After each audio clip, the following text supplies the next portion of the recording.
Okay. All right. I'm going to get started here.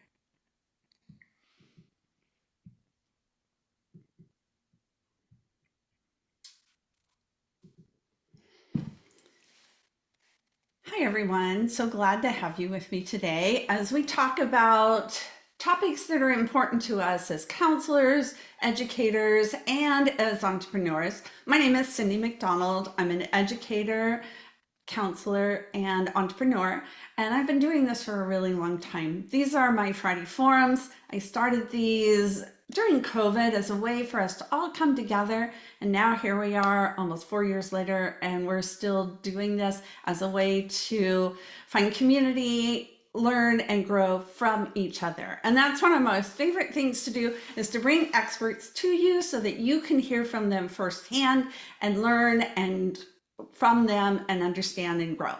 So I'm so glad to have with me today a very experienced international counselor, Jeff Neill. And Jeff and I have a lot in common. We both teach at the UCLA College Counseling Certificate Program. So you might have had me, you might have had him, you might have had us both in your classes. And we both like cutting edge topics. So we both do interviews and we both have YouTube channels. We were just talking about his channel. And Jeff has interviewed Rick Clark, which I have not done yet, but I'm working on that. And I would love to get a chance to do that someday. So let's let you introduce yourselves to Jeff and tell him where you're from and give him your name and where you're from. And as you answer the questions, please put in an answer the other question of, have you used AI? And if you've used it, in what capacity? So we're so glad to have everyone here today, and know that I'm going to be doing Friday forums every Friday this month. And it's so exciting. There's 5 Fridays in August. So we'll get an opportunity to talk about lots of different cutting edge topics. So as people are coming in, Jeff, let's get a little bit of information from you. Tell us a little bit more about yourself, and tell us where you're located. I Sure. think people might be very interested to know where we're talking to you from today. So, Sure. Hi, everybody. Thanks for joining us today. My name is Jeff Neill. Presently, I'm the Director of College Counseling at Graded, the American School in Sao Paulo, Brazil. I'm in my 4th year here, but this is my 24th year in the college counseling field. Prior to being in Brazil, I spent 2 years in West Africa in Senegal. I spent 4 years at Taipei American School in Taiwan. And before that, 14 years spread out between 3 different boarding schools in the US: Western Reserve Academy in Cleveland, Ohio, Northfield Mount Herman in Massachusetts, and the Salisbury School in Connecticut. So I've been around 6 schools, 4 continents, over 24 years. So, but I live here in Sao Paulo with my wife, who's an elementary school assistant principal, and my 2 children who are about to begin grades 6 and 8. So yeah, that's a bit about me. that's exciting. The whole world of boarding school is something that is very foreign to me.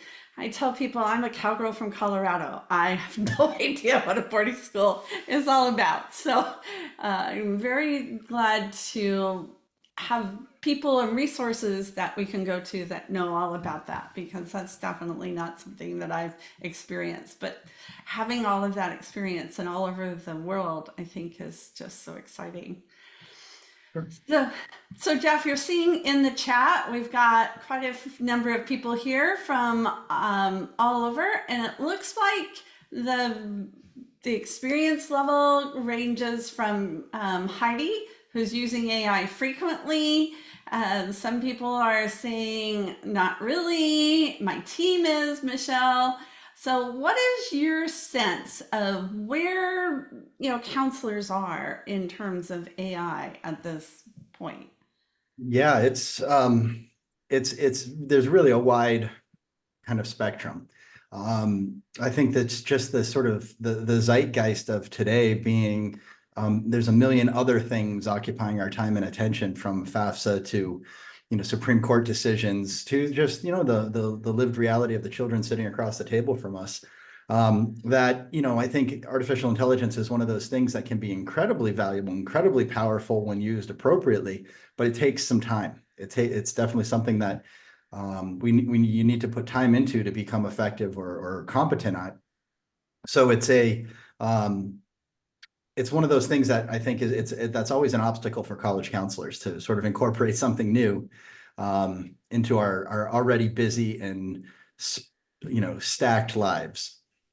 Yeah. Oh, I totally agree. I remember when one of the other things that I did was founded a technology company, and telling people you can take, and this was before Naviance really got started. I think we all started around the same time, and trying to explain to people you can do what you do on paper, but do it through a computer. It was like, no. And then they want to, and I know this with AI as well, they want to do it the same way, exactly how I did it on paper with a pen, how I made my lists or whatever it was. I want to do it exactly the same way. How can I do that on the computer? Well, sometimes it doesn't translate exactly. So, Yep. how did you get interested in using AI as a tool? Sure. It's kind of a funny story, I guess. I can tell you the exact date, December 8th, 2022, I defended my dissertation. I finished my doctorate degree after 7 years. And if you follow the timeline, November 30th was when ChatGPT came out from OpenAI. And so that was the week where it was exploding. It was on the front page of every newspaper. And, to go back, when I first started my doctorate, I promised my wife and kids that I wouldn't allow it to interfere with family time. And the only way I figured out how to do that, Cyndy, was to teach myself to wake up at 4 a.m. So Oh, I forced myself into becoming a morning person. And what happened from there was, maybe a day or two later, I was talking to a friend who was hosting a conference here in Sao Paulo in March.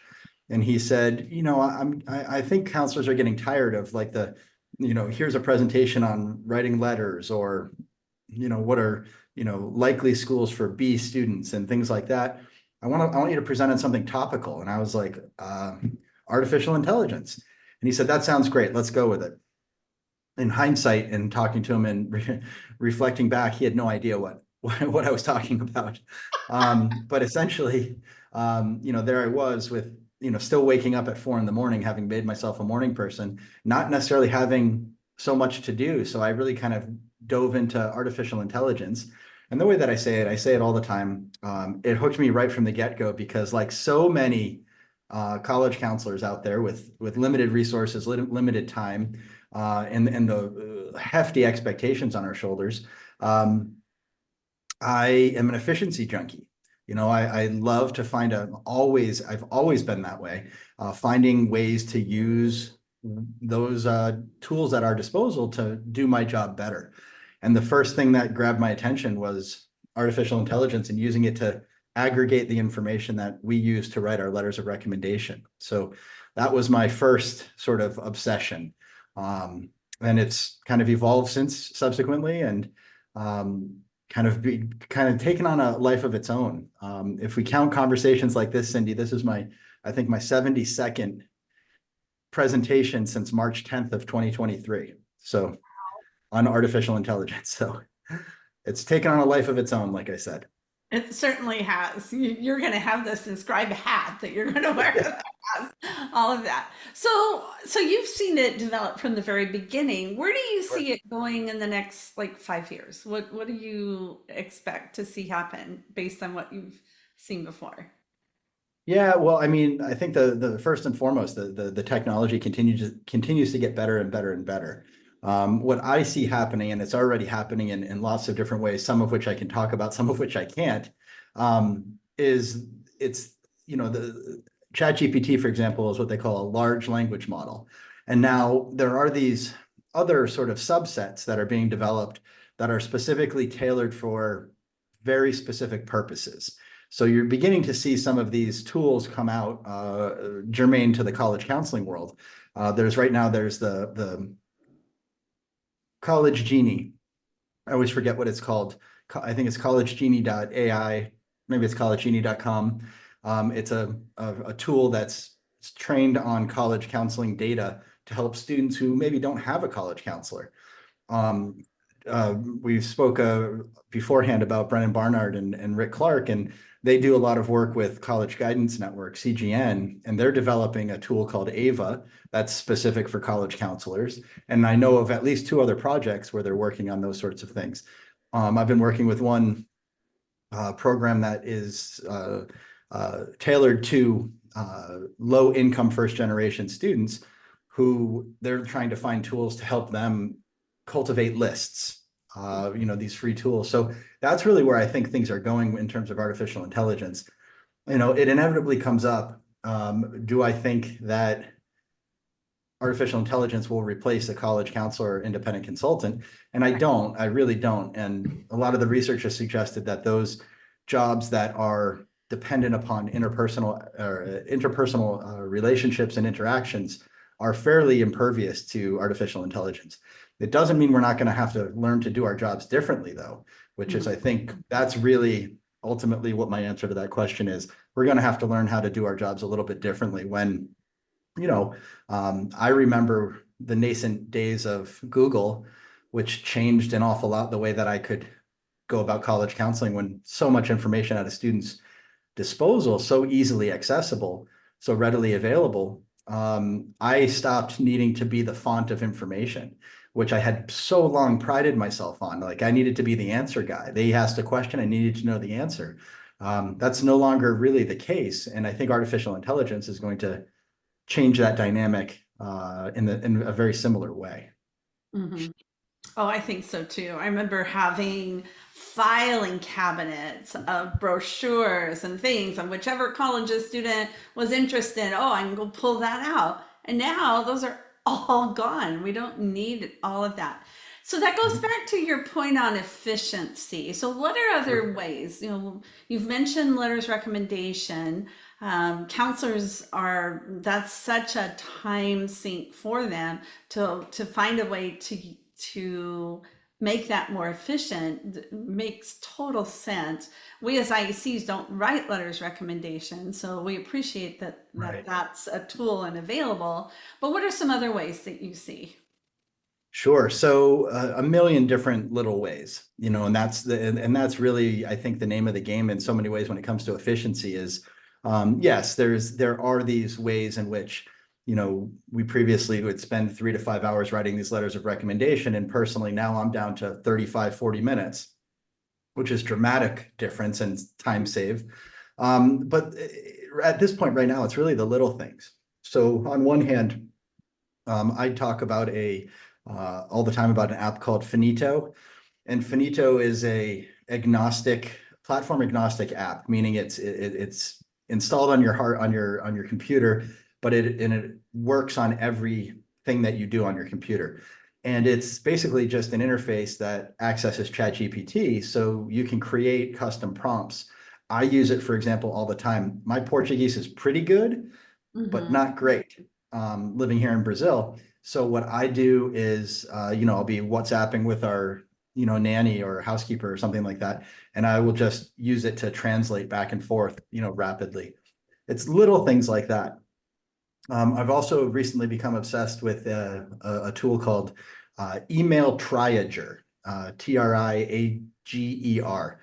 And what it does is it's basically a chatbot for your email. So what it does is it goes back and it reads through your email, creates like a database, an understanding of how you go about answering questions. And whenever an email comes in, it drafts a response. It doesn't send it, but it drafts it. So when I open up the email, I'm actually working from an edited email rather than, and for so many of the questions, and I know, teaching at UCLA, the day-to-day of a school-based college counselor and an IEC are not that different. You're fielding emails, you're fielding questions, but there's only so many times in the day that I have the time to answer the question, how do I sign up for the SAT? Right? Like this. And Mhm. so it does a really good job of pulling the exact language, the way that I talk, the way that I write, and reframing, answering the specific questions that are being asked that are coming through, which is, again, huge time saver, those sorts of things. So I don't know. I mean, and then there's a bunch of other little ways in which I want to say little ways. They tend to be bigger things. The analyzing data or looking at the ways in which I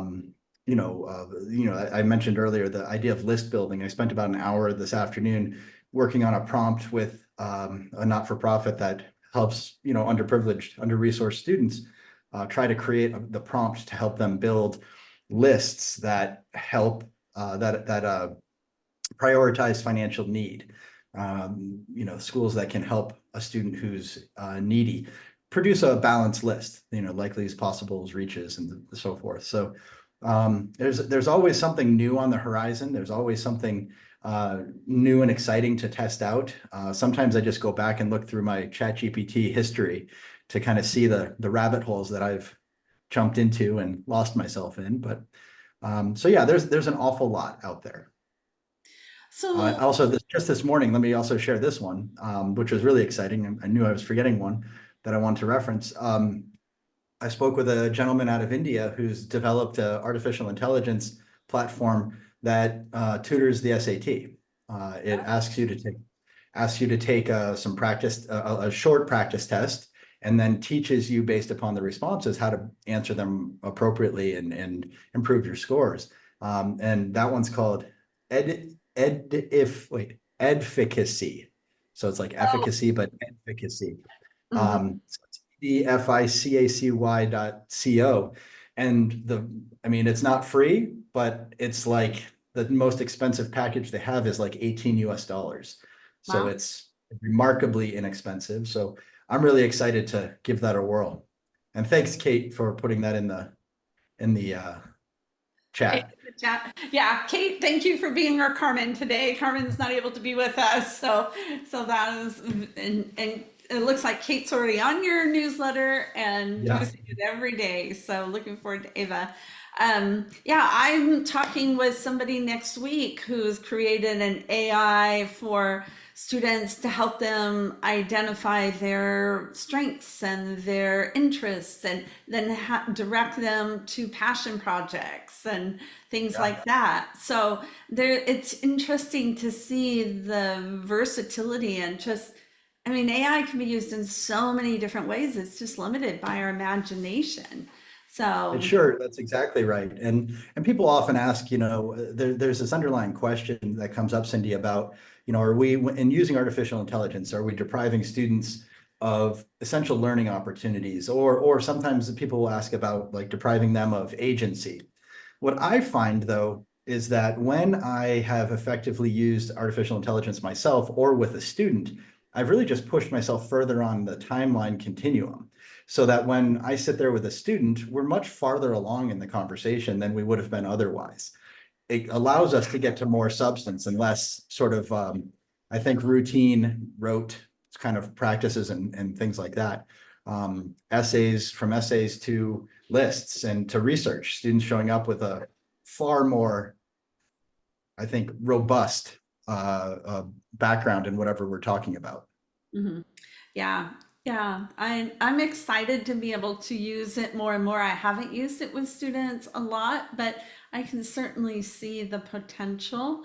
And they are going, because like anything else, like you said, it first came out. I know Carmen said like her school and many schools have policies like you have to sign this statement that you're not using AI. And I know Georgia Tech on their application last year actually had a question that it said if you're using it, let us know. But there was no ding for it. There was no, it wasn't detrimental to their application at all.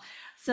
So I mean, that I was, struggle a little bit with those sorts of situations because the way that I frame it is a very different thing for a student to say, I don't know, like here's my brag sheet or here's something I've written about myself, and here's the prompt from the Common Application. Write a 650 word essay. and have ChatGPT do the work. That's one thing, and that I think is inappropriate. And Mhm. I'm very clear with our students about that. But it's a very different thing to give it a essay or a part of an essay and say, please give me 3, 5, whatever points of critical feedback about how I can improve this, or how I might go, give me 3 ideas about how I might finish this essay. And you ask, what's the difference between that and them walking into my office and asking me the same question, Mhm. right? What's the difference between them walking up to you as an IEC and asking the same question? It's the same thing, right? Mhm. It's just, it's available whenever they want, and it probably gives responses a lot quicker than you or I. Right, right. Last year, when my students would send back their drafts, I ran them through AI for that reason. Like, what feedback? Because I knew what feedback I could give, but I was interesting because it helped me come to those conclusions. Like, yeah, I see it that way, and here's what how I would have changed that feedback, or no, I wouldn't have done that. But it made it much faster because I didn't have to come up with it all in my head.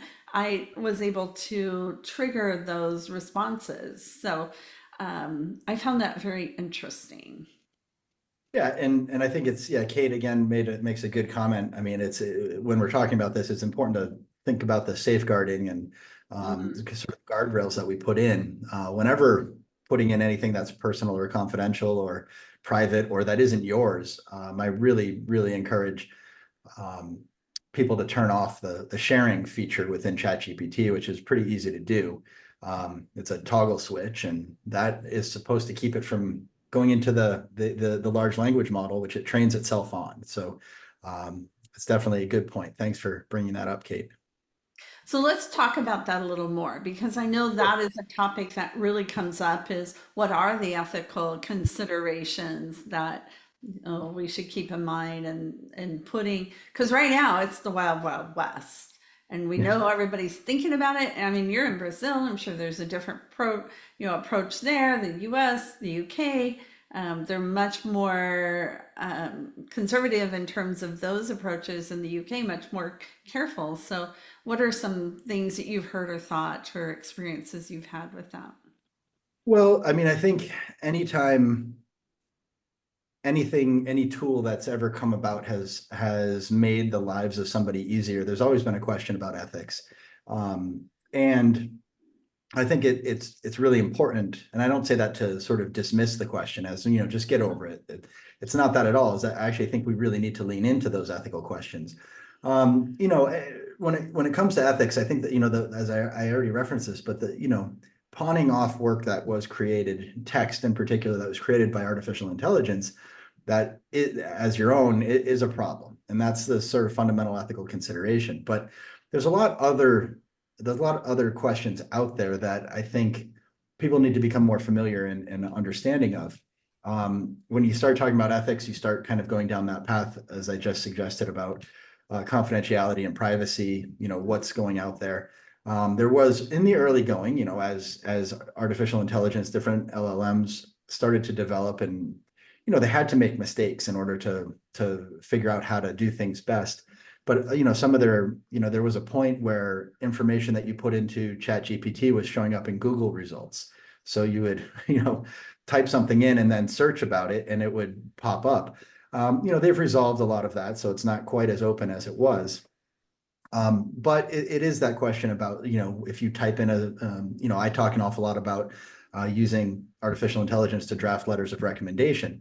And yeah, and we're talking specifically about school-based counselors writing letters of recommendation for applicants, but you can think about it for any purpose, writing a letter of reference for a colleague.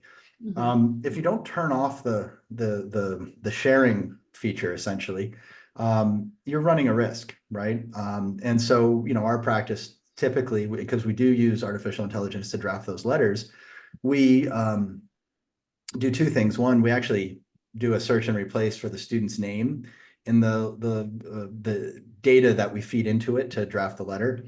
We just change it to a bunch of letters and numbers, so it's totally disaggregated, and we turn off the sharing feature so that it's a little bit more secure, even if there is a glitch or a hiccup somewhere.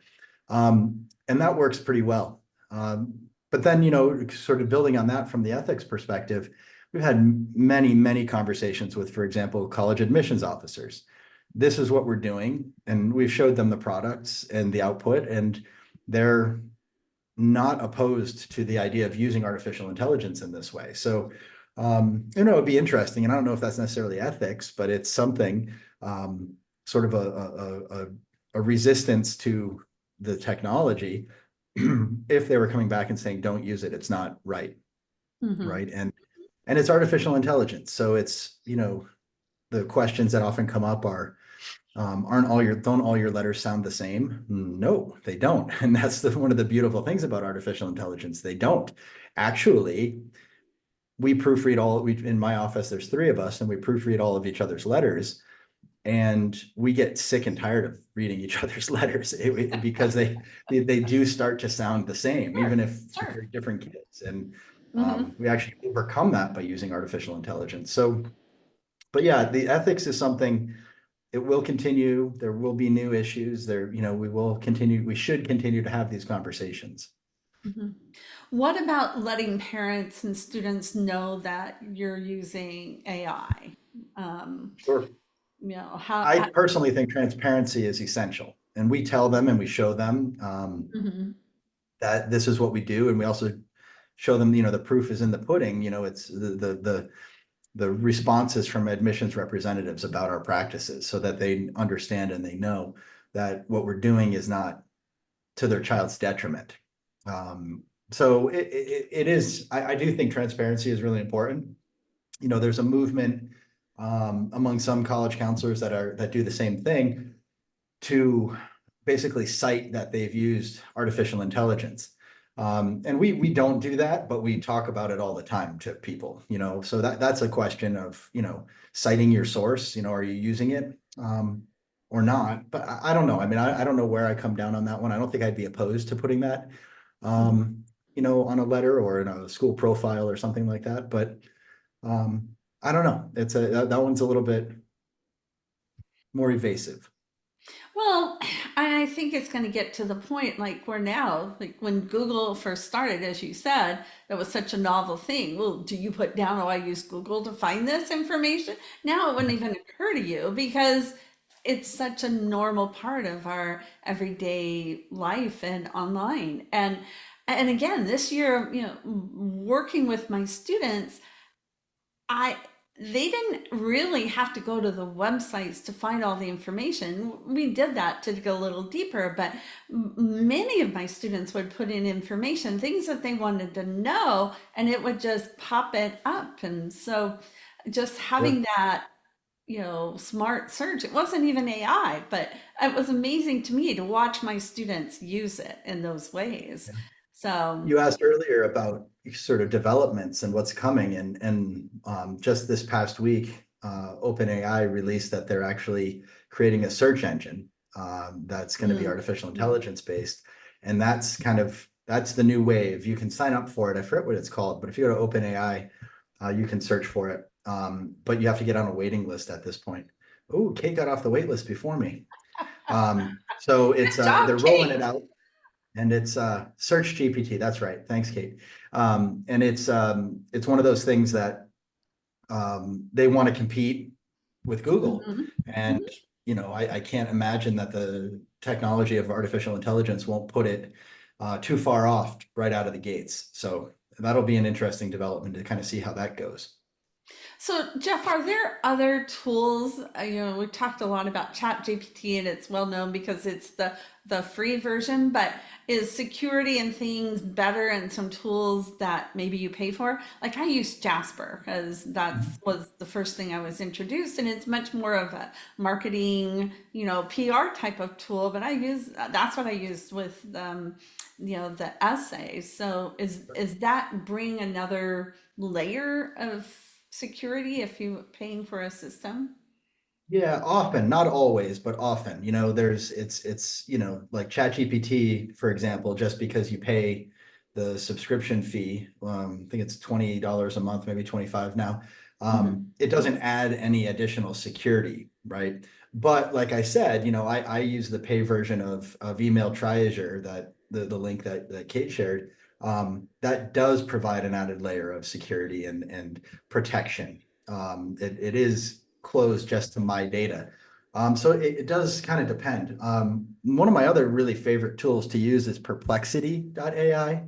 And the reason for that is it cites its sources. Mm. So one of the things that I did right off the bat, for example, is I gave it a prompt like, please write um, a 50-word biography about Jeff Neill, Director of College Counseling at Graded. And it came back and it said that I had a master's degree from University of Pennsylvania. And it's strange. My doctorate is from Northeastern, but I began at the University of Pennsylvania. So I was like, maybe it somehow muddled these up, but how would it even know? I don't usually talk about that.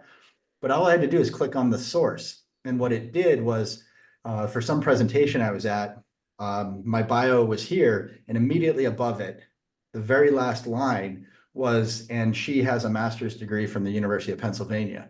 So I could see how it kind of Oh. screwed it up, if that makes sense. So, Hmm. but that's a good one because it gives you the sources. If you're, I use it actually for teaching purposes all the time, Cindy, with UCLA. I read a lot. As a lot of college counselors do, I try to stay abreast of what's going on in the world, not just in our industry. But once in a while, but before each module that I post on a sort of weekly basis, I usually go to Perplexity and tell it the topic and ask for recent articles. And it Oh, it wow. finds articles that I've never seen from sources that I've never Hmm. Hmm. considered looking at. So that, there's lots of tools out there like that um, and I haven't looked recently, but it was in March of last year, so 2023. I read an article that said that since ChatGPT had come out in November, end of November, basically early December, in those basically like 5 months, there was over 100,000 websites that claimed to be run by artificial intelligence, and listed in the public domain. Wow. So at this point, I'm sure it's 10 times that, if not more. So there's so many tools out there. Um, I I know that, as you made reference, and I'll put the link in for my newsletter. The newsletter focuses on the intersection of technology and college counseling, but I also try to sprinkle in some other fun things. And the ones that get the biggest hits actually are the plethora of tools out there that are AI based that help you do things like travel planning, book a trip, Hmm. find cheap Hmm. flights, Hmm. sorts of like, you know, so the kind of the fun side of life, not necessarily exclusively work side. And I know I always get email follow-up when I share.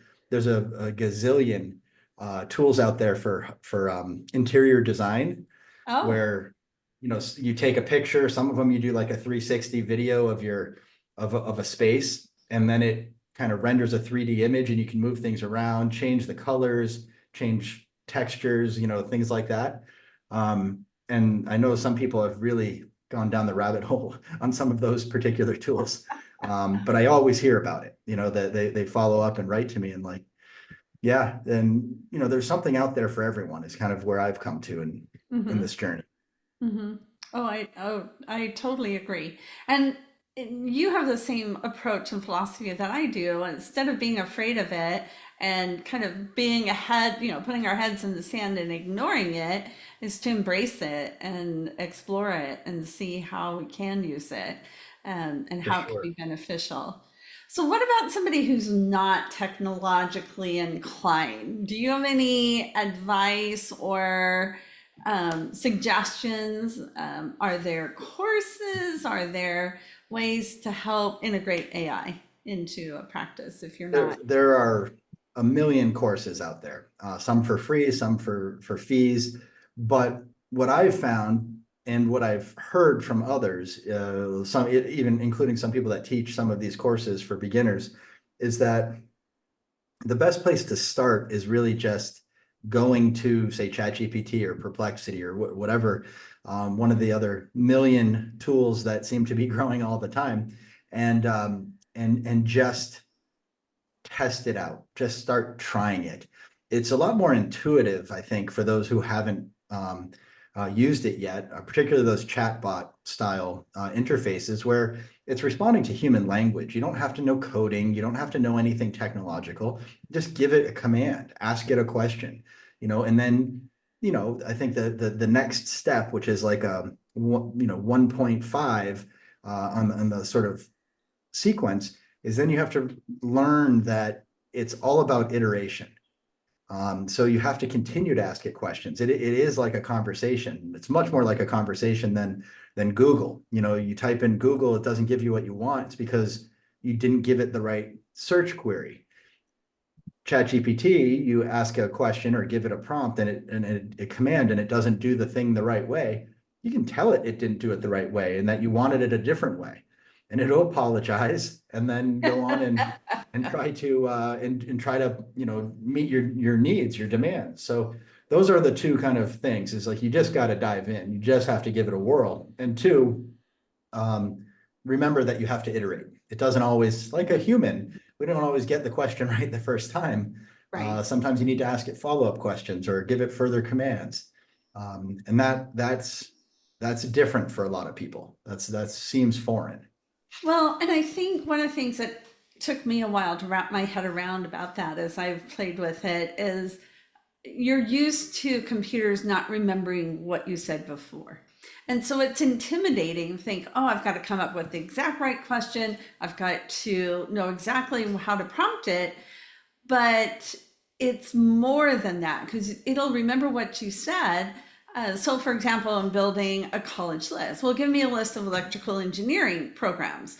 Well, it'll give you a list, but you don't know how long or where it's going to be. So then it's like, well, give me the list of these programs with the specifications and tell me where they're located. Give me the city and the state. And so Right. you just keep building on that. And finally, I got to the point where it's, well, tell me the rank, the source, list the source that you got this from. So and put it in a table. Who knew you could And have GPT put it in a table? yeah, exactly. And it actually dovetails nicely with Michelle put a question in there about AI tools that can format data or content. And yeah, I do it all the time, Michelle, with ChatGPT. I'll be getting disparate data. I'll want it to do something different, and I upload it, get it to realize what it's looking at, and then you can give it specific commands. Remove the column with the student ID number, whatever it happens to be. And it does reformat it. In the ways that you want. So there's a million different ways to use it sort of effectively. But yeah, the limitations, I, this past week I gave two different more like how-to presentations. And one of the presentations I showed the audience that you can use it to create tables, as you just said. And most people, the responses were significant that they didn't realize it could do that. If they had played with it, they thought it was just question and answer, question and answer, question and answer. And it's like, no, take this and put it into a table that is easily able to be read.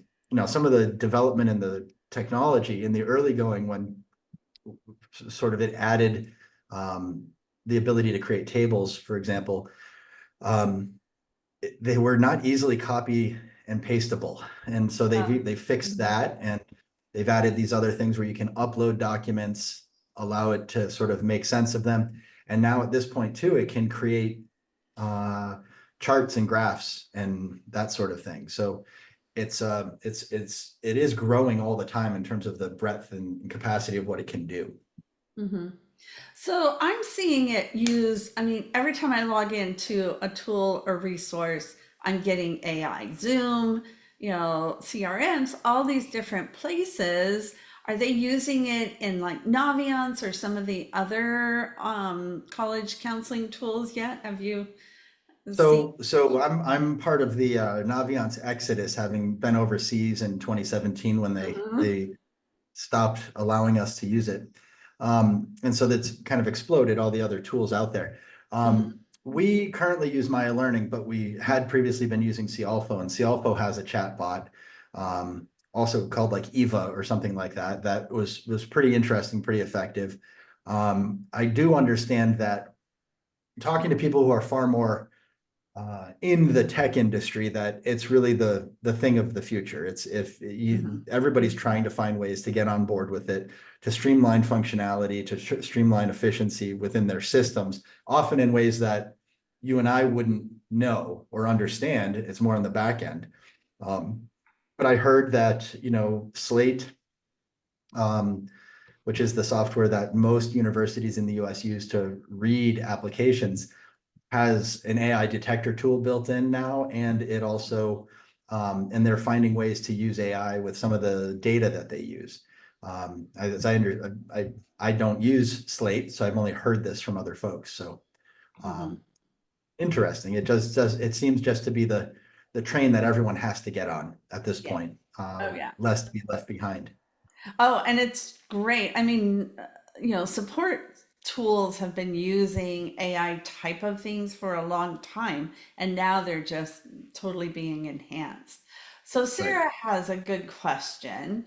Would you please remind me how you can incorporate a brag sheet or another document to reference and pull from for a letter of recommendation for AI? Sure. Hi, Sarah. So yeah, I will show you. I'm just going to dump my links into the chat now, so I don't Okay, forget later. that would be great. But on my YouTube channel, Sarah, there is a video, and I hope this formatting comes out right. Good, it did. Um, but the very first link there is to my YouTube channel, and Wow, look at that. there's a link that shows a video. All the videos that I show of artificial intelligence, actual practical use, there is no sound. That often confuses people, and because of the presentations that I do, I narrate them live. So Mhm. as we're watching it happen, so I've just found too many times where the Wi-Fi goes out or ChatGPT goes down or something like that during the presentation to want to rely on it. But yeah, I mean, the current functionality of ChatGPT, which is what I use, people ask why I use it, and it was really because it was the only tool that was available in Brazil for a long time. It's just what I'm most familiar with. But you upload a student brag sheet where they've answered a bunch of questions about themselves. And then I have a fairly elaborate prompt to have it create the letter in the image that in the format that we want it to have. Oops, who did I say? Oh, Oops. oh yeah, it's to host and panelists. So I can Yeah. see it and you can see it. Yep, to everyone. I sent it just to the host and panelists, guys. Sorry. There you go. Thanks for That, letting us know. yeah, I didn't even catch that. Um, so in any case, yeah, that's there's a lot of resources there. I share a bunch on my YouTube channel. You can subscribe to the newsletter. I talk about the CGN AI launch with their Ava. Link to College Genie, which I referenced earlier, is kind of a tool for helping students in all aspects of the college process. Visly is a fun one that I used for data visualization in particular. Oh, nice. Um, upload confidential data, you can with them because it's the way that they have their protections. And you could basically just ask it questions about a spreadsheet of data and it will suggest visualizations that Oh, it's really cool. I wrote my board report with it this year and usually takes me about a week. Took me basically one day this time. wow. So Hmm. um, there's Ref Builder. That's been around for about a year now, and that helps write letters of reference. I know some people have used that particular tool for writing college counseling letters, but its broader impact or intention is more just any letter of reference. There's the advocacy tool that I told you I met with this morning. And then there's a document that I put together I should have referenced this, Cyndy, novice AI users, just how to go about prompting, Oh, some good. tips and tricks. So, Oh, good. um, but I hope those are some useful starting places for folks who are interested or those who are already somewhat experienced of kind of moving forward. So that's just a plethora of different resources, and I'll have those on our show notes on my website too, so that people Perfect. have access to the links, and in addition to have it on the YouTube. So, Yeah, and the novice user one would be really good. And I'm so glad to be able to refer people to your YouTube channel. It's like, that is so great. One of the things that I hear in a lot of these discussions, when you do the prompts and you get the results, that you're not sure they're accurate. Just Sure. going back to the example that you shared, your biography saying, okay, you went to the University of Pennsylvania.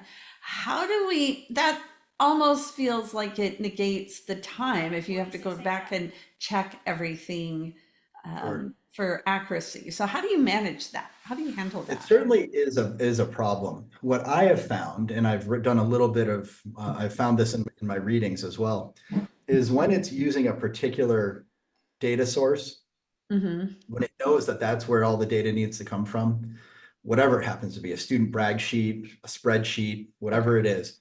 Or if you tell it, only pull this data from the common data set, which it is trained on incidentally.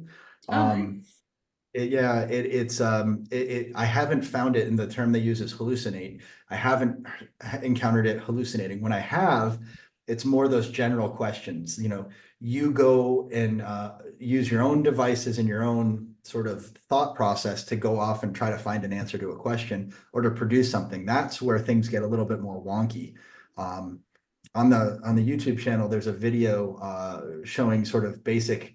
I basically walk you through like the first 10 tables of my board report Oh, with a wow. a set of fake data, Mm-hmm. and I went through each single one, every single one, and tabulated it by hand, and they were all accurate. That's been my experience, though, that when you give it a specific source, it sticks with that. But if you leave it up to its own devices, it's a bit more nebulous. The also the letter of recommendation video in reference to Sarah's question was um, I use a brag sheet that I filled out for myself. And part of it was because of this concern. I was like, it's going to write a letter about me. I know me better than anyone. So I'm going to know if it's making things up. And I did maybe 20, 25 iterations. There's a button at the bottom that's a little like recycling button. Mm-hmm. And it's the regenerate button. So if you don't like what it does or you're curious about consistency, you can have it regenerate. And everything it put in there was 100% accurate based upon the data set that I gave it. So that's one thing to kind of keep in mind. That You know, makes the total sense. the challenge that we ran into today was I was making reference to the work I was doing earlier on a prompt to help underprivileged, under-resourced students. Mm-hmm. And it was giving inaccurate data. It was saying, the prompt that we were working on was like, the example we were giving it was, I live in Chicago. I don't want to have to drive more than 6 hours to university. I want to study business. I have a 3.5 GPA, no SAT score. Um, Help me develop a list and that sort of thing. And financial aid, of course, is extremely important. And it Mm-hmm. was kicking out, average financial aid award percentages that were dramatically inaccurate, which we're still scratching our heads about trying to figure out where it was getting this data. That data. Mm-hmm. Yeah. So our next, if you don't know Jenny Kent and Jeff Levy, Mm-hmm. they put out, and it just came out yesterday, I believe, Oh, their did it? annual Oh, data good. set. I was actually thinking about using their data set. They've got Mm-hmm. those beautiful spreadsheets Mm-hmm. and seeing if we upload that, if Mm-hmm. that might be useful as the accurate data set, but it's not without its challenges. But you are right that accuracy is certainly something that we should all concern ourselves with. Mm-hmm. Yeah. Yeah. And I think that makes sense though to identify the sources. And if there are certain sources that you want to pull from, then that gives you a much narrower perspective to work from. So that makes total sense. Um, yeah, I'm sure Jeff and you contact them, but I know I've worked with them for many years as well, and they're very generous with their time and their Sure. data. So that's exciting. But so one last question. I knew this time would just fly by, and Jeffrey just put the link in. Thanks, Jeffrey. Thank Um, you. I'm also hearing people talking about how admissions offices are using AI, and I'm sure I'll have a Friday forum about that in the future. But people are saying, well, I'm wondering if AI is going to read my students' essays. So, what are you hearing on that? In that, Well, there's an interesting narrative before I answer that question that I can't help but share. Um, Last year, not this past school year, so that would have been the spring of 2023, as I was, falling hook, line, and sinker in love with artificial intelligence, I was obsessed with trying to get universities to talk to me about their practices. And very few would, and I was really confused by that. And then finally, I had a friend who works at a large, prestigious institution in New England, told me that most of them had gag orders about talking about it, or about doing much with it. And the explanation was is they were all gearing up for the Supreme Court decision. And they were trying to create sort of models and pathways for what they would do based upon what the possibilities of outcomes were, knowing that it was going to come out. They were able to predict how they do that. I never know that it was likely to come out in June. mm, And they were right. But then if you think about the university admissions timeline, they needed to be ready to go with the new admission season starting then, mm, So they were told to focus on that and not on artificial intelligence. I was having conversations with folks that were like, I'm not allowed to talk about it publicly, but let me tell you on the side, I think we're going to probably get rid of the essay.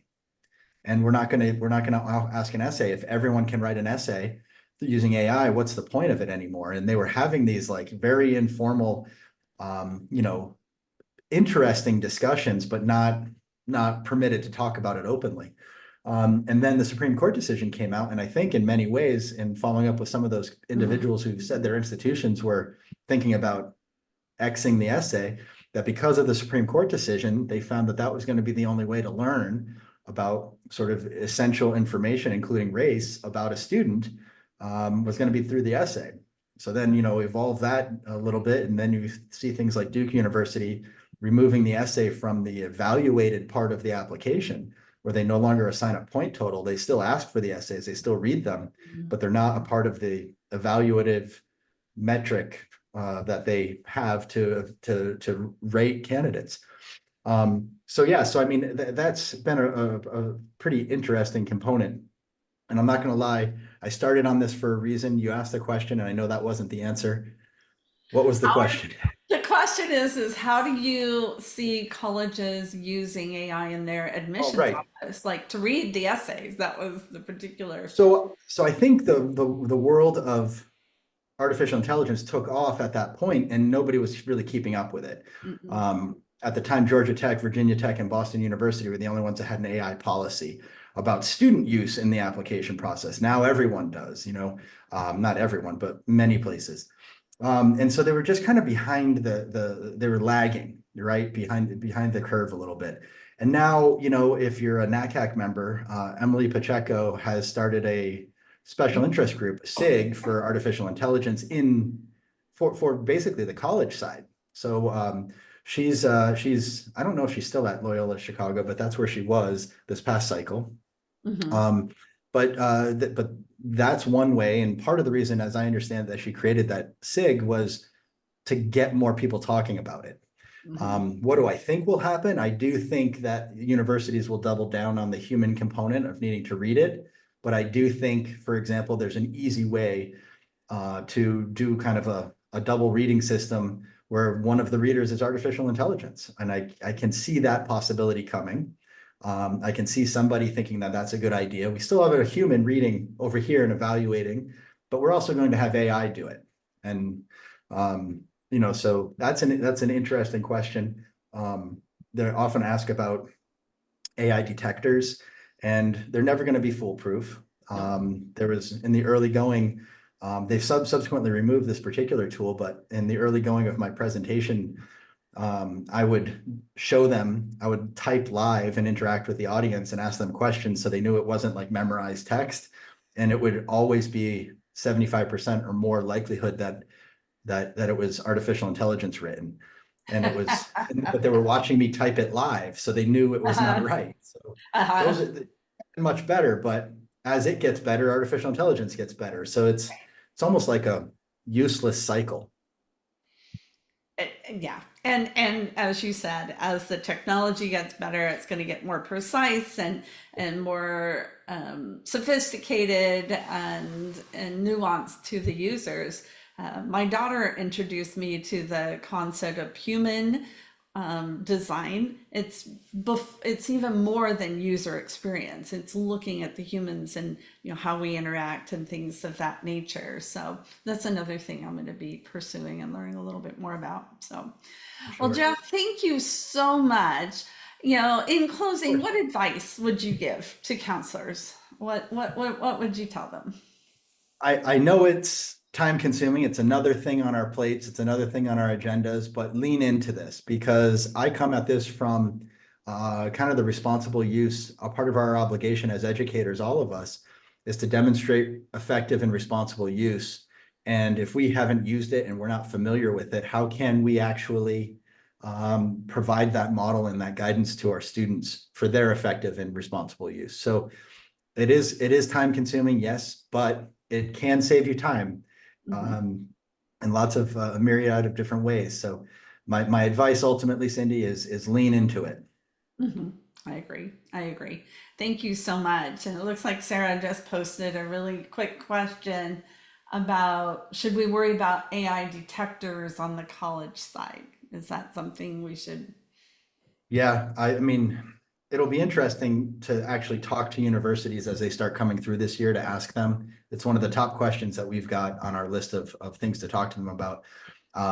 Because it's less like if you put an essay in and it says it was 40% written by AI, are you going to discredit the essay or like what is it?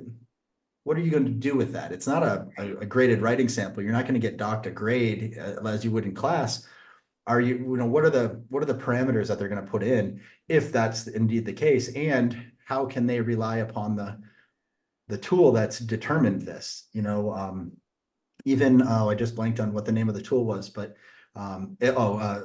turnitin.com, which Mhm. is Right. has an AI detector built into it, but it Mhm. says that it recommends what the IBO actually recommends as well is make sure everything is written in a Google document so you can see the progress that a student is making. Did they just copy and paste this large chunk of text from somewhere else? Right. But they say don't trust our AI detector. It is not foolproof. So Right. I don't know.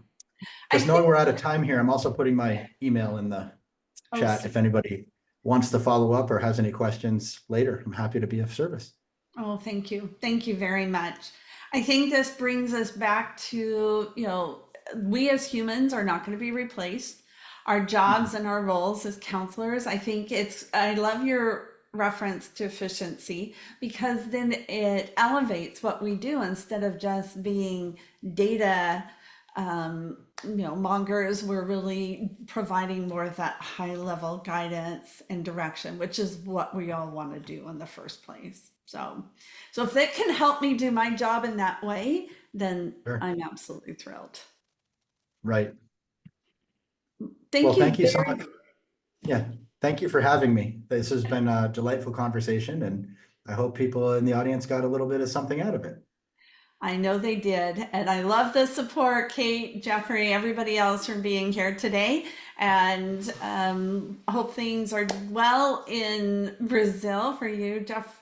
And join me next week. We're going to have two people from who are IECs going to talk about how they've expanded their practice. We're going to have Cynthia Tognati and Alyssa Anderson. So I've asked them to come and talk about that. So practitioners and just lots more in store for August. So Jeffrey, have a great weekend. Everybody have a great weekend. And this ends our webinar for today. Thanks so much. Bye-bye.